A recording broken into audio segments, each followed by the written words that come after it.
Chemical hair டைக்கு bye சொல்லிட்டு natural hair டைக்கு ஹை சொல்லுங்க. அமோனியா சல்ஃபேட் பிபிடி இல்லாமல் தயாரிக்கப்பட்ட ஜிகே நேச்சுரல்ஸோட natural black hair tie.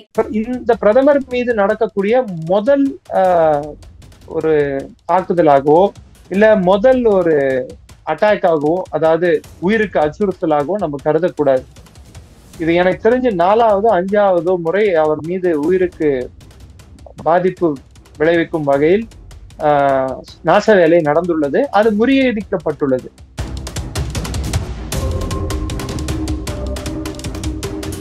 Russia பங்களாதேஷ்க்கு ஒரு அணு ரியாக்டர் கொடுத்துருக்காங்க, நியூக்ளியர் ரியாக்டர் கொடுத்துருக்காங்க. அவங்க எலக்ட்ரிசிட்டி, அதாவது மின்சாரம் உற்பத்தி செய்வது.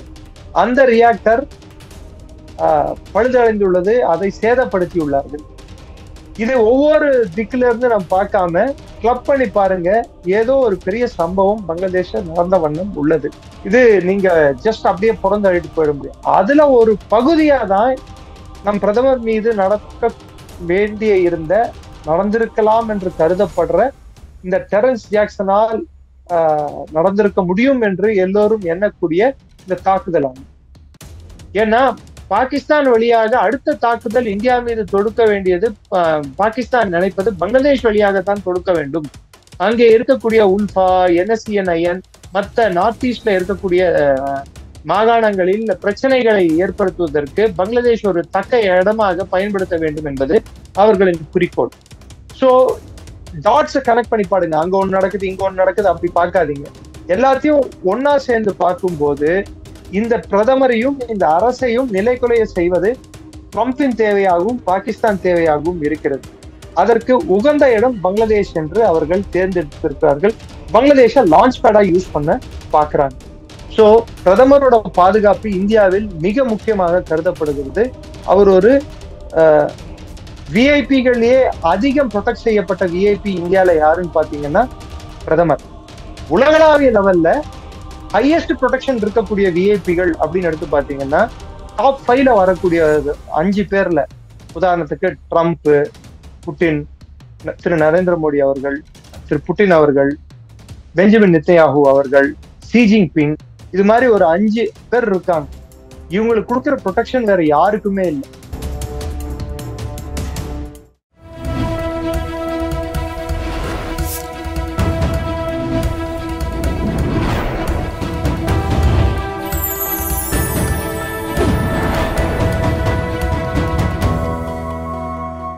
சேனல் 5 தமிழ் நேயர்களுக்கு வணக்கம்.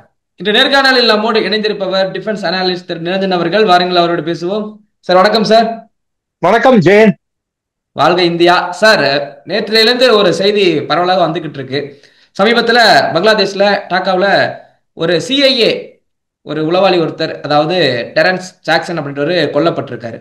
இந்த கொல்லப்பட்டதிலிருந்து அதிகமாக பரவும் செய்தி, இந்த நபர் மோடியை கொலை செய்யும் நோக்கத்தோடு வந்த நபரா அப்படின்ற ஒரு கேள்விக்குறியான கருத்துக்கள் சமூக வலைதளங்கள்ல பரவலாகிட்டே வருது. அதை பத்தி உங்களுக்கு கருத்துக்கள் சொல்லுங்க சார். இதுக்கு ஒரு சின்ன பேக்ரவுண்ட் ஒண்ணு நான் குறிப்பிட விரும்புகிறேன். பீட்டர், அதாவது டெரன்ஸ் எர்வில் ஜாக்சன் அப்படின்ற சொல்ற நபர் US ஸ்பெஷல் போர்சஸ் சேர்ந்தவர். அதுக்கப்புறம் US சீக்ரெட் சர்வீஸ், அதாவது உளவு அமைப்புல வேலை செய்தார். அவரை தன்னைத்தானே ஒரு தொழில் முனைவோராக காட்டிக்கொண்டார், ஒரு பிசினஸ் மேனா காட்டிக்கிட்டார். அந்த பிசினஸ்ன்றது பங்களாதேஷ்க்கு அவரு பல்வேறு முறை சென்று வந்துள்ளார்.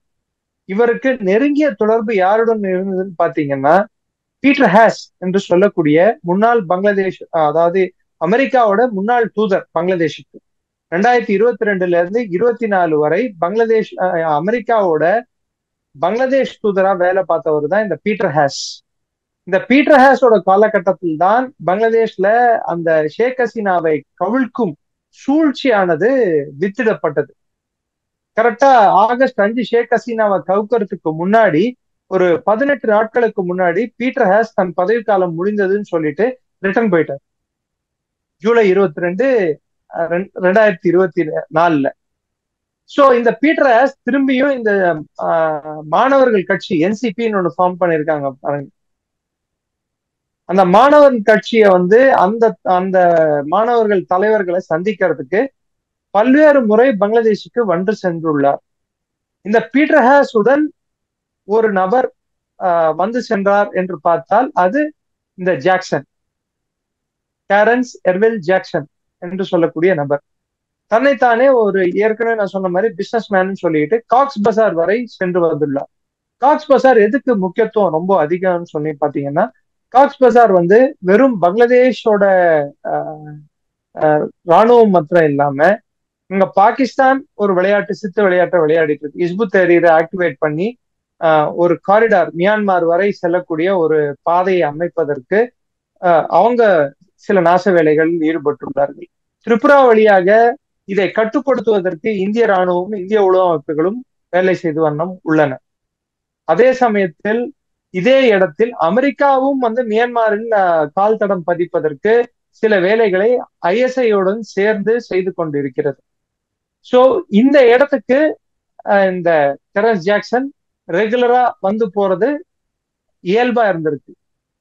கிட்டத்தட்ட 7 to 10 முறை இங்க வந்து போயிருக்கார் காக்ஸ் பசாருக்கு. இந்த சூழ்நிலையில் வெஸ்டின் ஹோட்டல்ல டெரன்ஸ் ஜாக்சன் வந்து ஆகஸ்ட் 30, 31 அவர் இறந்து போனது கண்டுபிடிச்சது 31 அதற்கு 2 நாள் முன்னாடியே செக்இன் பண்ணியிருக்காங்க. செக்இன் பண்ணிட்டு முக்கியமான காரணம் பிரதமரை கொல்லுவது மட்டுமில்லாமல் மற்ற நாச வேலைகளும் ஈடுபடுவதற்கு சில விஷயங்கள் ஐஎஸ்ஐயும் அமெரிக்க உளவு ஸ்தாபனமான சிஐயும் சேர்ந்து அங்கே ஒரு கிரவுண்டை ரெடி பண்றதுக்கு அங்க ஒண்ணு கூடி இருக்காங்க. இன்னைக்கு பங்களாதேஷ் ஒரு உளவு அமைப்பு இல்ல, பல்வேறு உளவு அமைப்புகளின் ஆடுகளமாக மாறியுள்ளது. அது ஐஎஸ்ஐ ஆகட்டும், இல்ல சிஐஏ ஆகட்டும், பெடரல் செக்யூரிட்டி பியூரோ, அதாவது ரஷ்யாவோட முன்னாள் பேர் கேஜிபி, இந்நாள் பேர் எஃப்எஸ்பி, பிளஸ் இந்திய உளவமைப்பு. குறிப்பிட்டு நான் பேர் சொல்ல தேவையில்லைன்னு நினைக்கிறேன்.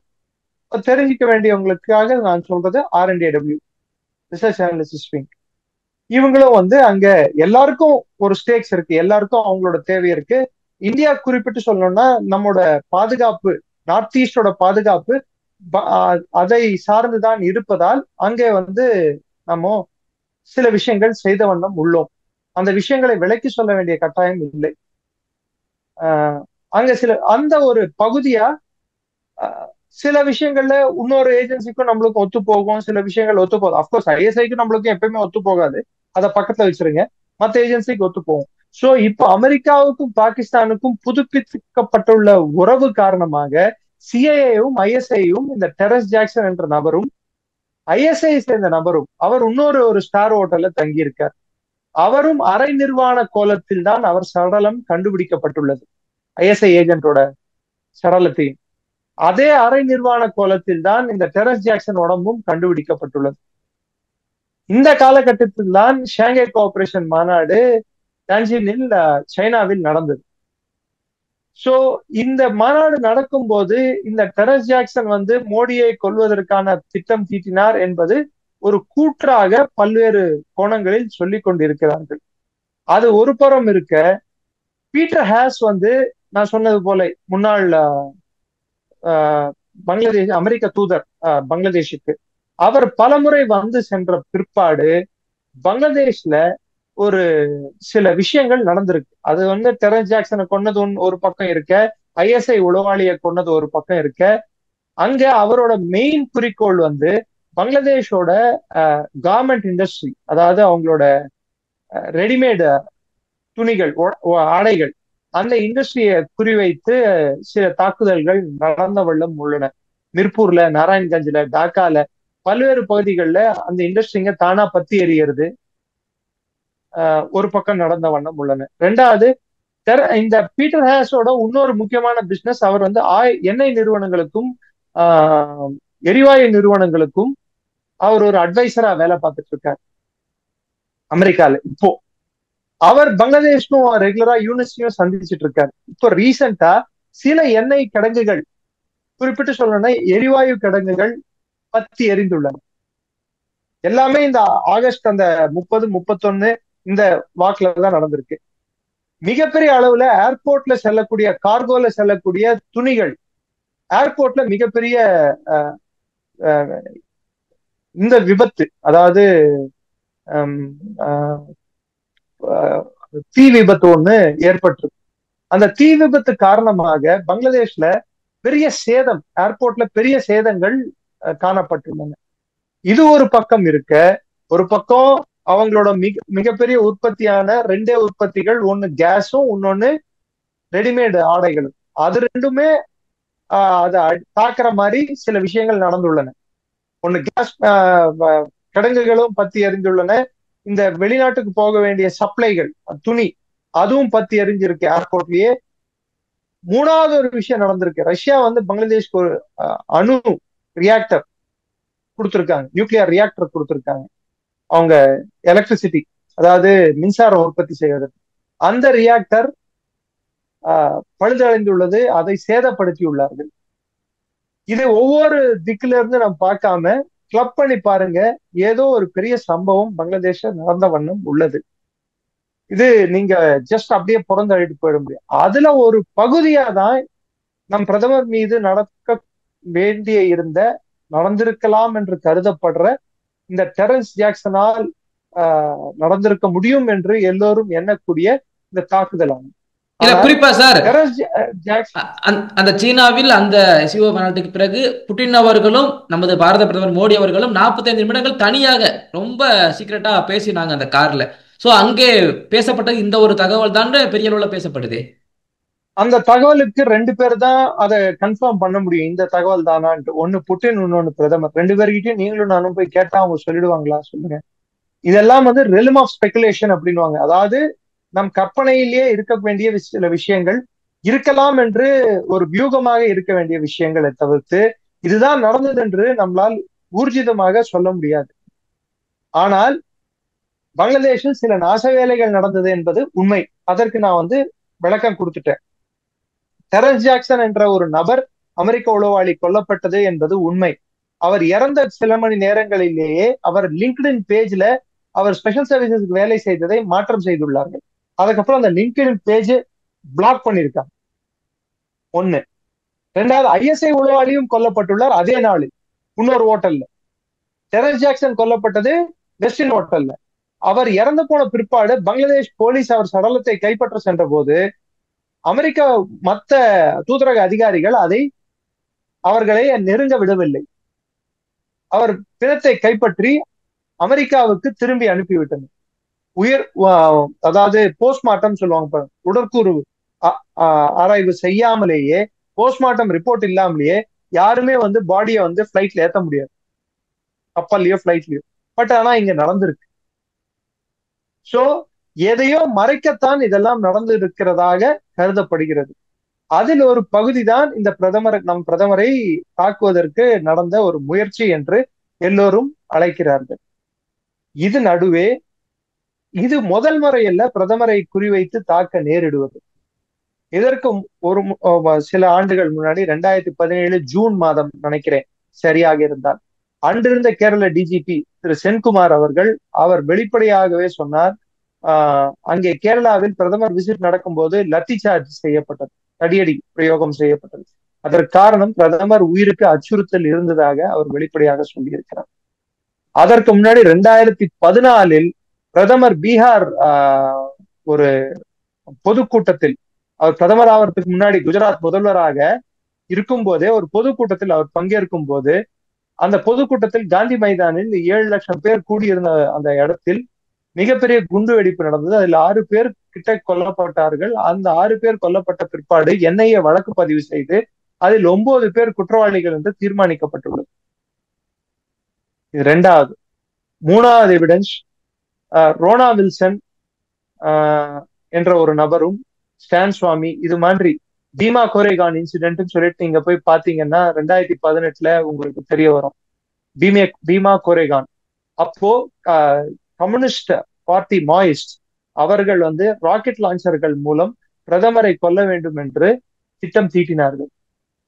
மகாராஷ்டிரா சீஃப் மினிஸ்டரையும் பிரதமரையும் கொல்ல வேண்டும் என்பதுதான் அந்த திட்டத்தின் முக்கிய குறிக்கோள். அது மாவோயிஸ்டுகள் தீட்டிய திட்டம். அதுவும் நிறைவேறவில்லை. இதையெல்லாம் நிறைவேறாமல் போவதற்கு காரணம், அதற்கு பிரதமரை சுற்றியுள்ள பாதுகாப்பு அரண். சோ இது இந்த பிரதமர் மீது நடக்கக்கூடிய முதல் ஒரு தாக்குதலாகவோ இல்ல முதல் ஒரு அட்டாக்காகவோ, அதாவது உயிருக்கு அச்சுறுத்தலாகவோ நம்ம கருதக்கூடாது. இது எனக்கு தெரிஞ்சு 4வது 5வது முறை அவர் மீது உயிருக்கு பாதிப்பு விளைவிக்கும் வகையில் நாச வேலை நடந்துள்ளது. அது முறியடிக்கப்பட்டுள்ளது. இதில் கேஜிபியும் பங்கேற்றுள்ளதா என்று கேட்டால் இருக்கலாம் என்றுதான் நான் சொல்ல முடியும் தவிர்த்து, ஆமாம் கேஜிபி பங்கேற்றது, அதாவது எஃப்எஸ்பி பங்கேற்றது அப்படின்னு சொல்லிட்டு நான் அழுத்தம் திருத்தமா சொல்ல முடியாது. அதே சமயத்துல ஐஎஸ்ஐ இதுல அதுல பங்கு இருக்கான்னு கேட்டா டெஃபினட்டா இருக்கும். ஏன்னா பாகிஸ்தான் வழியாக அடுத்த தாக்குதல் இந்தியா மீது தொடுக்க வேண்டியது, பாகிஸ்தான் நினைப்பது பங்களாதேஷ் வழியாகத்தான் தொடுக்க வேண்டும். அங்கே இருக்கக்கூடிய உல்ஃபா, என்எஸ்சிஎன்ஐஎன், மற்ற நார்த் ஈஸ்ட்ல இருக்கக்கூடிய மாகாணங்களில் பிரச்சனைகளை ஏற்படுத்துவதற்கு பங்களாதேஷ் ஒரு தக்க இடமாக பயன்படுத்த வேண்டும் என்பது அவர்களின் குறிக்கோள். அதையும் முறியடிக்கும் வகையில் தான் இந்திய அரசாங்கம் என்ன செய்துள்ளது, கடந்த இந்த அக்டோபர் மாதம் 14, 15, 16 தேதிகளில் இந்திய ராணுவத்தின் உளவு பிரிவை சேர்ந்த 3 அதிகாரிகள் ஜெனரல் வக்கர் ஜமானை பங்களாதேஷில் சந்தித்து பேசியுள்ளார்கள். அது 2 நாள் சந்திப்பாக இருக்க வேண்டிய விஷயம் 3வது நாளுக்கு தொடர்ந்தது. 3வது நாளும் தொடர்ந்தது. பல விஷயங்கள் அதில் பரிமாறப்பட்டது. அதில் முக்கிய தகவல்களும் பரிமாறப்பட்டது. எந்த மாதிரி குழுக்கள் மியான்மரில் இருந்து பங்களாதேஷ் வழியாக இந்தியாவில் ஊடுருவு பார்க்கிறார்கள் என்ற விஷயமும் அதில் பகிர்ந்து கொள்ளப்பட்டது. அதைத் தொடர்ந்து இன்றளவு நான் பேசும் தருவாயில் ட்ரோன் தாக்குதல்கள் மியான்மரில் நடந்துள்ளன, இந்தியாவால் நடத்தப்பட்டுள்ளன என்று கருதப்படுகிறது. இந்தியா தான் பண்ணிச்சு, நான் திட்டவட்டமா சொல்ல முடியும். ஆனால் ட்ரோன் தாக்குதல்கள் நடந்துள்ளன. அது குறிப்பிட்ட தீவிரவாத முகாம்களை நோக்கி நடந்துள்ளது. சோ டாட்ஸை கனெக்ட் பண்ணி பாடுங்க. அங்க ஒண்ணு நடக்குது, இங்க ஒண்ணு நடக்குது, அப்படி பார்க்காதீங்க. எல்லாத்தையும் ஒன்னா சேர்ந்து பார்க்கும்போது இந்த பிரதமரையும் இந்த அரசையும் நிலைக்குலைய செய்வது ட்ரம்பின் தேவையாகவும் பாகிஸ்தான் தேவையாகவும் இருக்கிறது. அதற்கு உகந்த இடம் பங்களாதேஷ் என்று அவர்கள் தேர்ந்தெடுத்திருக்கிறார்கள். பங்களாதேஷ லான்ச் பேடா யூஸ் பண்ண பாக்குறாங்க. சார், இந்த நேரத்துல செய்யறதுக்கு கூட இல்ல, இந்த நேரத்துல மோடி அவர்களின் பாதுகாப்பு அப்படின்றது எந்த அளவுக்கு இருக்கு? எஸ்பிஜி எல்லாமே சொல்லுவோம் சுத்தி பாதுகாப்பு என்கிட்ட பாதுகாப்பு போல இருக்குன்னு. அவங்களுடைய இந்த பாதுகாப்பு எந்த அளவுக்கு மோடிக்கு இருக்கு? அதாவது 6 கட்ட பாதுகாப்பு என்பது பிரதமருக்கு உண்டு. முதல் பாதுகாப்பு எஸ்பிஜி, ஸ்பெஷல் ப்ரொடெக்ஷன் குரூப் அப்படின்னு சொல்லிட்டு 1985 இந்திரா காந்தி அவர்கள் அம்மையார் கொல்லப்பட்ட பிற்பாடு பிரதமர்களின் உயிருக்கு அச்சுறுத்தல் வரக்கூடாது என்ற ஒரு காரணத்துக்காக அமைக்கப்பட்ட ஒரு அமைப்பு தான் எஸ்பிஜி, ஸ்பெஷல் ப்ரொடெக்ஷன் குரூப். அது பிரதமர்களையும் பிரதமர் குடும்பத்தையும் காப்பாற்றுவதற்கென்றே ஏற்படுத்தப்பட்ட ஒரு அமைப்பு எஸ்பிஜி. அந்த எஸ்பிஜிக்கு அப்பொழுது 1991 வரை பிரதமரை காப்பாற்ற வேண்டியதுதான் கடமையாக இருந்தது. அதற்கப்புறம் அது ராஜீவ்காந்தி கொல்லப்பட்ட பிற்பாடு, ஏனென்றால் அவர் கொல்லப்படும் தருவாயில் அவர் இந்திய பிரதமர் அல்ல, முன்னாள் பிரதமர். சோ முன்னாள் பிரதமர் தமிழ்நாட்டில் ஸ்ரீபெரும்புதூரில் கொல்லப்பட்ட போது, அப்பொழுது அதற்கு பிற்பாடு வந்த திரு நரசிம்மராவ் அவர்களின் அரசு எஸ்பிஜியில அமெண்ட்மெண்ட் எடுத்துட்டு வந்துட்டு முன்னாள் பிரதமர்களுக்கும் இந்த எஸ்பிஜி கொடுக்கணும் இத்தனை ஆண்டுகளுக்குன்னு சொல்லிட்டு ஒரு சட்ட திருத்தத்தை எடுத்து வந்தாங்க. அத வாஜ்பாய் அரசு இன்னொரு சட்ட திருத்தத்தை அதுல எடுத்துட்டு வந்துட்டு எத்தனை ஆண்டுகள் அதை வரையறைப்படுத்தினார்கள். அதுக்கப்புறம் மோடி அரசும் அதை சட்ட திருத்தம் எடுத்து வந்துள்ளார்கள். 10 ஆண்டுகள் என்னன்னு நினைக்கிறேன். இப்போ அவர்கள் பதவிக்காலம் முடிந்து 10 ஆண்டுகள் வரை அவர்களுக்கு எஸ்பிஜி ப்ரொடெக்ஷன் இருக்கும். அதுக்கப்புறமும் மற்ற ப்ரொடெக்ஷன் இருக்கும். சோ முதல் கட்ட ப்ரொடெக்ஷன் பிரதமரின் நெருங்கிய, அதாவது close corridor, close inner protection, inner core protection. அந்த ப்ரொடெக்ஷன் லேயர்ல இருக்கிறவங்க யாருன்னு பாத்தீங்கன்னா இந்த எஸ்பிஜி. 1 மீட்டர்ல இருந்து 2 மீட்டர் தான் இருப்பாங்க. அவருக்கும் பிரதமருக்கும் அவருக்கும் இருக்கிற வித்தியாசம். அதாவது அப்படி குண்டோ ஏதோ வந்தா முதல்ல அவங்களோட உடம்பதான் அவங்க முன்னாடி வைப்பாங்க. சோ அவங்க உயிர் போனா கூட பரவாயில்ல, பிரதமர் உயிரை காப்பாற்ற வேண்டும் என்பதுதான் அவர்களின் தலையாய கடமை. எஸ்பிஜி இது யுஎஸ் சீக்ரெட் சர்வீஸ்க்கு நிகரான ஒரு அமைப்பு. அவர்களுக்கு தனி ரூல்ஸ் ரெகுலேஷன்ஸ் எல்லாமே தனியா இருக்கு. எஸ்பிஜி ப்ரொடெக்டிவ் அப்படின்னாலே பிரதமர், குறிப்பிட்ட முன்னாள் பிரதமர்களுக்கு மட்டும்தான் அது பொருந்தும். அதுவும் பிரதமருக்கு இந்தியாவில் மட்டுமல்ல, இந்த பிரதமர் வந்த பிற்பாடு அவருக்கு இருக்கும் செக்யூரிட்டி த்ரெட், அதாவது அவருக்கு இருக்கும் அச்சுறுத்தலை கருதி சில நாடுகளுக்கு செல்லும் போதும், குறிப்பிட்டு சில வெளிநாடுகள் அவர் பயணம் மேற்கொள்ளும் போதும் இந்திய எஸ்பிஜியும் அவரோட எஸ்பிஜியும் உடன் செல்கிறது. அந்த நாட்டின் பாதுகாப்பு கையில் நம் பிரதமர் இருப்பதை விட நம் அமைப்பின் கையில் இருந்தால் நல்லதே என்று முதல் அரணாக எஸ்பிஜி செயல்படுகிறது. இரண்டாவது அரணாக கொஞ்சம் தொலைவில் இருந்து அவரை காப்பாற்றுறது. உதாரணத்துக்கு பிரதமர் ஒரு இடத்துல போறாருன்னா கொஞ்சம் தூரத்துல இருந்து அவரை கண்காணிக்கிறதுக்கும் அவரை சுத்தி என்ன நடக்குது, யார் அச்சுறுத்தல் கொடுக்க முடியும், கொஞ்சம் ஹை பிளேசஸ், அதாவது உயர்ந்த பில்டிங், இதை சூழ்ந்து இருக்கக்கூடிய இடங்கள்ல அவர் பயணிக்கும் போது, கீழே ரோட்ல பயணிக்கும் போது அந்த இடத்த கவர் பண்ற மாதிரி அவரை பாதுகாப்பு கொடுக்கறது யாருன்னு பாத்தீங்கன்னா என்எஸ்ஜி, நேஷனல் செக்யூரிட்டி கார்டு. இந்த கருப்பு உடை அணிந்து முதல்வர்களுக்கு அவங்க பாதுகாப்பு கொடுப்பாங்க. அவங்க செகண்ட் லேயர்ல வராங்க. அடுத்த லேயர்ல வர்றது இந்த ரூட்டை கிளியர் பண்ணி விடுறது, ரூட்டை மாத்தி விடுறது. இந்த என்எஸ்ஜி ட்ரோனையும் பறக்க விடுவாங்க. ட்ரோன் மூலம் அந்த மொத்த ஏரியாவையும் கண்காணிக்கிறது அவங்க பண்ணுவாங்க. பிளஸ் ஸ்டேட் போலீஸும் ட்ரோன் மூலம் அவங்களோட மொபைல் நெட்வொர்க்கிங் சென்டர்ஸ் மூலம் பிரதமரோட பாதுகாப்பை ஊர்ஜிதப்படுத்துவாங்க. அவருக்குன்ட்டு அவர் கார் பிரயாணிக்க வேண்டும் என்றால் பிக்ஸ்டு ஸ்பீட் இருக்கு, இவ்வளவு ஸ்பீட்ல தான் அது பிரயாணிக்கணும். அந்த ரோடோட அகலம் என்ன, எவ்வளோ விஸ்தீர்ணம் இருக்கு, ரெண்டு பக்கம் எங்கே எவ்வளவு தூரத்தில் மக்கள் நிற்பாங்க. ஒரு வாட்டி கேரளால ஒரு மொபைல் தூக்கி அடிச்சா எஸ்பிக்கு தப்புன்னு தட்டி விடுவாரு பாருங்க. அது அப்போ அவங்க எவ்வளவு அஜைலா இருக்கணும், அவங்களோட பார்வை சுத்தி இருக்கிறவங்க மேலதான் இருக்கும், பிரதமர் மேல இருக்கு. இந்த என்எஸ்ஜி வேற எந்த த்ரெட்டும் மேல இருந்து மற்ற இடங்கள்ல இருந்து வரக்கூடாதுன்னு சொல்லிட்டு பேர்ட்ஸ் ஐ வியூ வச்சுட்டு பார்த்துட்டே இருப்பாங்க. பேர்ட்ஸ் ஐனா கழுகு பார்வையுடன் பார்த்து கொண்டிருப்பார்கள், பிரதமரை யாரும் தொடாதவங்க. மூணாவது கட்டமாக அந்தந்த மாநில போலீஸ் அவர் போற ரூட்டை முதல்லயே கண்காணிச்சு அதுக்கன்ட்டு பாதை வகுத்து அதை எவ்வளவு சீக்கிரம் போக முடியும். எப்பயுமே பிரதமரோ ஜனாதிபதியோ போறாங்கன்னா அதுக்கு 2 ரூட் வச்சிருப்பாங்க. Exit entry 1, exit 1. போறது ஒரு ரூட்டு, எமர்ஜென்சியா இருந்தா இன்னொரு ரூட்டு, நியரஸ்ட் ஹாஸ்பிட்டல் எங்க இருக்கு, எல்லாமே அவங்க பார்ப்பாங்க. இதெல்லாம் பார்த்துதான் ஒரு இடத்த தீர்மானிப்பாங்க. அவர் இந்த இடத்துக்கு மீட்டிங் போலாம், இல்லைன்னா வேணான்னு சொல்லிடுவாங்க. அடுத்து வரக்கூடியது எதிரானா நமது உளவு அமைப்புகள். வெளிநாட்டுல போனா RNAW ஆக்டிவா வேலை பார்க்கும். உள்நாட்டுல மத்திய உளவு பிரிவு, உளவுத்துறை, அவங்க லோக்கல் இன்டெலிஜென்ஸ்ல இருந்து இன்டெலிஜென்ஸ் கலெக்ட் பண்ணி என்ன மாதிரியான த்ரெட் இருக்கு பிரதமரோட உயிருக்கு. மணிப்பூருக்கு ஏன் பிரதமர் போலன்னு கேட்டாங்களே, அதுக்கு காரணம் அவர் உயிருக்கு அச்சுறுத்தல் இருப்பதால் உளவுத்துறை கிளியரன்ஸ் இல்லாம அவர் போக முடியாது, போகக்கூடாது. சோ அந்த உளவுத்துறையானது அவங்க கிளியரன்ஸ் அவங்க தான் கொடுக்கணும். அவங்க லோக்கல் லெவல்ல மக்களோட மக்களா இருந்து செய்திகளை சேகரித்து இதை வைத்து பிரதமரின் உயிருக்கு அச்சுறுத்தல் இருக்குதா இல்லையா, இது உகந்த சூழ்நிலையா இல்லையா, மக்களின் மனநிலை எப்படி இருக்கிறது, கொந்தளிப்பாக இருக்கிறதா, அரசுக்கு எதிராக இருக்கிறதா, இங்க அவருக்கு போனால் என்ன மாதிரி அச்சுறுத்தல் வரக்கூடும் சொல்றத அட்வான்ஸா பிரதமருக்கு தெரியப்படுத்துறது. சோ இது 4வது லேயர். புரியுதுங்களா? 5வது லேயர் அவருக்கு இருக்கக்கூடிய மத்த டெக்னிக்கல் சப்போர்ட் டீம் வச்சிருப்பாங்க பாத்தீங்களா, அந்த டெக்னிக்கல் சப்போர்ட் எல்லாம் 5வது லேயர் அது வருது. 6வது லேயர் முக்கியமான லேயர் எதுன்னு பாத்தீங்கன்னா அவர் யூஸ் பண்ணக்கூடிய வாகனம்.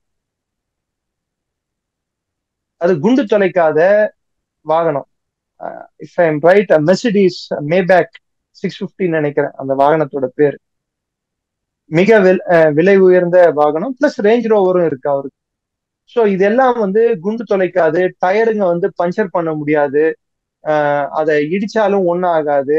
பிளஸ் அவருக்கு உள்ள ஆட்டோமேட்டிக்கா அவரை ப்ரொடெக்ட் பண்ணக்கூடிய புல்லட் ப்ரூஃப், ஹெவி அந்த ஆர்மர் பிளேட்டடு எல்லாமே வச்ச ஒரு வாகனம். அதை சுத்தி அவருக்கு வாகனம் அவர் போகும்போதே ஒரே டைப் ஆஃப் வாகனங்கள் பிரதமர் போகும்போது பாத்திருக்கீங்களா?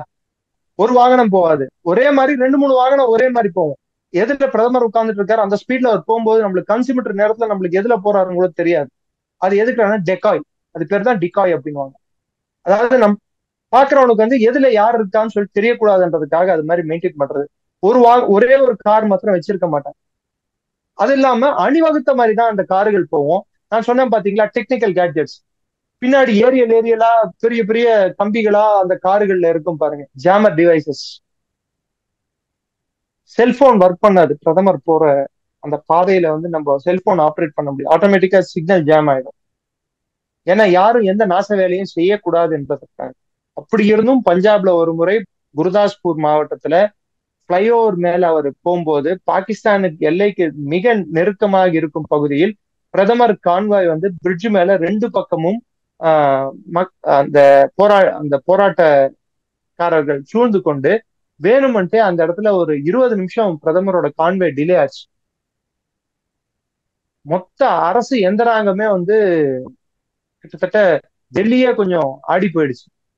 அது கடைசியில சுப்ரீம் கோர்ட் வரைக்கும் பிரச்சனை போய் சுப்ரீம் கோர்ட் வந்து முன்னாள் நீதிபதி, சுப்ரீம் கோர்ட் நீதிபதி திரு இந்து மல்ஹோத்ரா தலைமையில் ஒரு கமிட்டியே போட்டாங்க இதற்கான ஆய்வறிக்கையை கொடுக்க சொல்லி.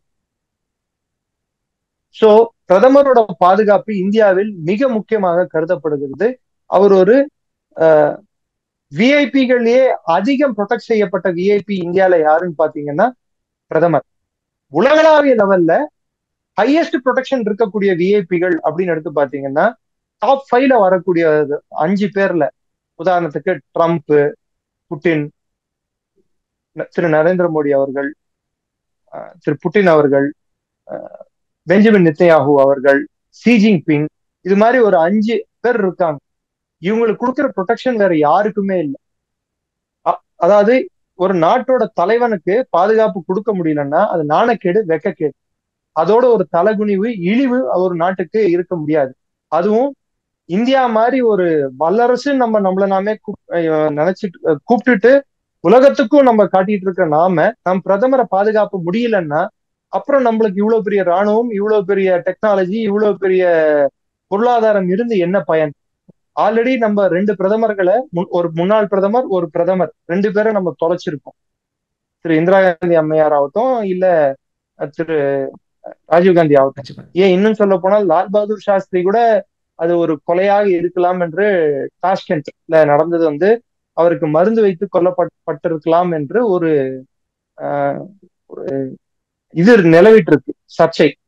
அது மாதிரி பிரதமருக்கும் ஏதாவது ஒண்ணு நடக்கக்கூடும் என்ற ஒரு சர்ச்சை வந்து இப்போ சூடு பிடித்திருக்கு. பிரதமருக்கு எதுவும் நடக்கக்கூடாது என்பது ஒவ்வொரு இந்திய குடிமகனின் எண்ணமாக இருக்க வேண்டும்.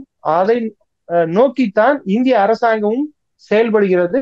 அதற்காகத்தான் இந்திய உளவு அமைப்புகளும் இந்திய பாதுகாப்பு அமைப்புகளும் பிளஸ் இந்தியாவுடன் நல்லுறவை நாடும் நாடுகளும் வேலை செய்கிறது. அதில் ஒரு பங்காகத்தான் ரஷ்யா வந்து பிரதமரை காப்பாற்றி இருக்கலாம் என்ற ஒரு கூற்று. அதை நான் இல்லைன்னு சொல்ல மாட்டேன், ஆமான்னு சொல்ல மாட்டேன். எதெல்லாம் வந்து நம்ம வந்து திட்டவட்டமாக இந்திய அரசு தெரிவிக்கவில்லையோ அதை நாம் வந்து ஆமாம் அப்படின்ட்டு சொல்லக்கூடாது, முடியாது. பட் நடந்திருக்கலாமான்னு கேட்டா நடந்திருக்கலாம். பிரதமருக்கு வந்து அச்சுறுத்தல்கள் வந்தால் எப்படி அவரை பாதுகாக்க முடியும் என்று கேட்டால் அதற்கு இந்த மாதிரி அறங்கள் இருக்கின்றன உங்களுக்கு சொல்ல விரும்புறேன். பாக்குறவங்களுக்கும் புரிஞ்சுக்க விரும்புறேன். ஓகே சார், எங்களுடைய பல்வேறு கேள்விகளுக்கும் நேரத்தை ஒதுக்கி பதில் தமைக்கு ரொம்ப நன்றி சார். தொடர்ந்து பேசுவோம். நன்றி. ஜெய் ஹிந்த்.